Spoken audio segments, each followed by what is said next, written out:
Écouter la radio, regarder la télévision, téléphoner avec un portable, des actes anodins de la vie quotidienne qui nous exposent à une multitude de champs électromagnétiques, des ondes non visibles à l'œil nu. C'est pour pouvoir observer ces ondes que Capteos, entreprise basée à Alpespace en Savoie, construit des instruments de mesure adaptés pour les laboratoires et industriels. 13 collaborateurs, techniciens, ingénieurs, doctorants ont récemment étudié l'impact du téléphone portable sur un mannequin. Vous voyez que lorsqu'on est sur le bord de la tête, très proche de la source émettrice, vous avez un niveau très fort d'ondes électromagnétiques qui décroît progressivement.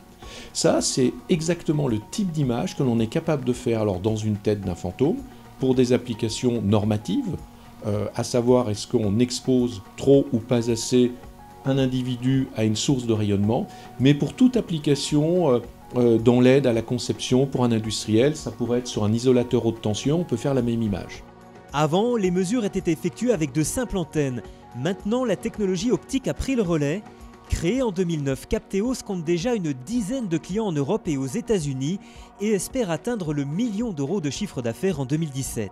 Une entreprise issue directement de la valorisation de la recherche et en particulier de ce laboratoire commun entre le CNRS, l'Université de Grenoble et l'Université Savoie-Mont-Blanc. 6 enseignants-chercheurs travaillent sur les ondes TH et les domaines d'application ne manquent pas. Notre spécialité dans ce laboratoire, c'est d'utiliser des lasers pour générer ces ondes d'infrarouge très très lointains. On va pouvoir regarder sous mes vêtements et les applications, c'est principalement dans ce cas-là des applications de sécurité, voir si je suis un terroriste, si je transporte une bombe sous mes vêtements. Deuxième type d'application, c'est aussi la réponse des molécules, donc des applications, on comprend très bien pour l'environnement, voir si l'atmosphère au-dessus de Chambéry est polluée ou pas, par telle ou telle molécule qu'on ne peut pas détecter d'autre façon. 30 laboratoires en France travaillent sur ces ondes TH et les entreprises sont demandeuses. ST Microelectronics ou encore Thales sont déjà partenaires de ce laboratoire. Certaines entreprises font le choix d'intégrer les travaux de recherche, comme Scantech implanté à Savoie Technolac et spécialisé dans la mesure d'épaisseur ou de grammage sans contact.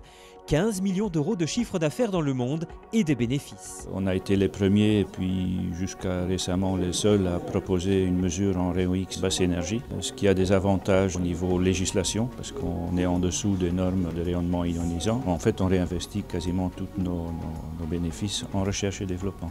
Un marché confidentiel mais qui offre de belles perspectives. Ce chercheur va créer sa propre start-up pour commercialiser des applications grand public. On peut imaginer par exemple un détecteur TH qui peut nous aider à trouver la concentration de sucre ou de gras dans notre alimentation par exemple. Les technologies du futur nous permettront par exemple de toujours mieux identifier les cellules cancéreuses avec une intervention réalisée en seulement quelques secondes, ciblée et sans contact direct avec le patient. Médical, mais aussi militaire, industrie, les domaines d'application des ondes TH sont très vastes et n'ont pas fini de repousser les limites.